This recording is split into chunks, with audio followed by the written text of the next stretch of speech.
Thanks for joining us tonight. I'm Ryan Cummings. We have new details about President Trump's return to West Michigan. His campaign announcing today that the president will be back here on Election Eve in Grand Rapids, making that final push to voters. Fox 17's Marisa Oberle explains why he's trying to repeat history. The president is set to host a late-night rally at AV Flights, which is located on the airport's property. This will be Trump's last stop of the 2020 campaign season and mimics what he did back in 2016.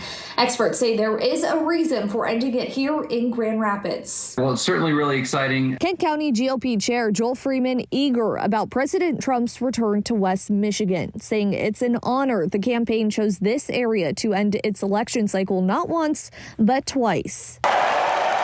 In 2016, then-candidate Trump spoke to thousands during a late-night Election Eve rally at DeVos Place. This year's will likely be similar, despite large crowds being discouraged due to COVID-19. This is what the president's rally in Muskegon looked like earlier this month. Gerald R. Ford International says AV Flight, who is hosting the rally, is aware of its quote-unquote obligation to follow state and federal health guidelines.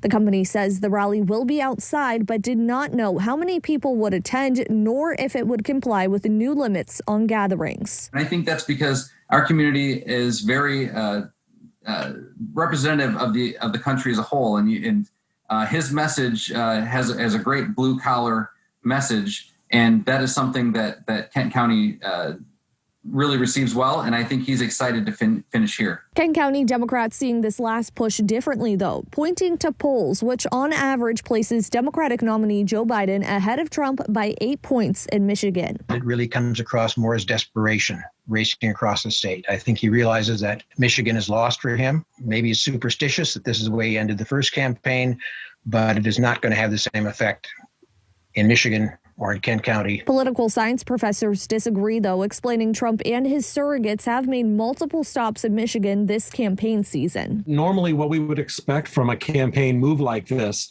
is a combination of rallying the base, wanting to make sure that the base remembers that the election is going on, that they get out and vote. It's also important from an earned media perspective. So the fact that Fox 17 is covering this and puts a story on is in general going to be a positive thing for the campaign. He instead suggests this move highlights the state's impact on the race. And I think that just goes to show how important Michigan is, that he's not taking it for granted.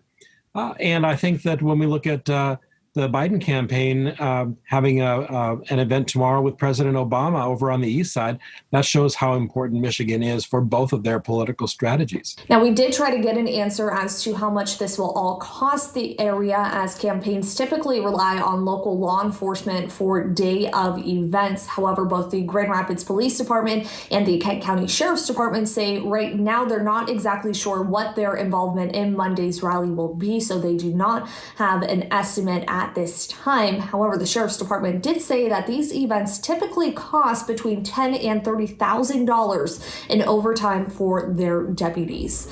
I'm reporting in Grand Rapids, Marisa Oberle, Fox 17 News.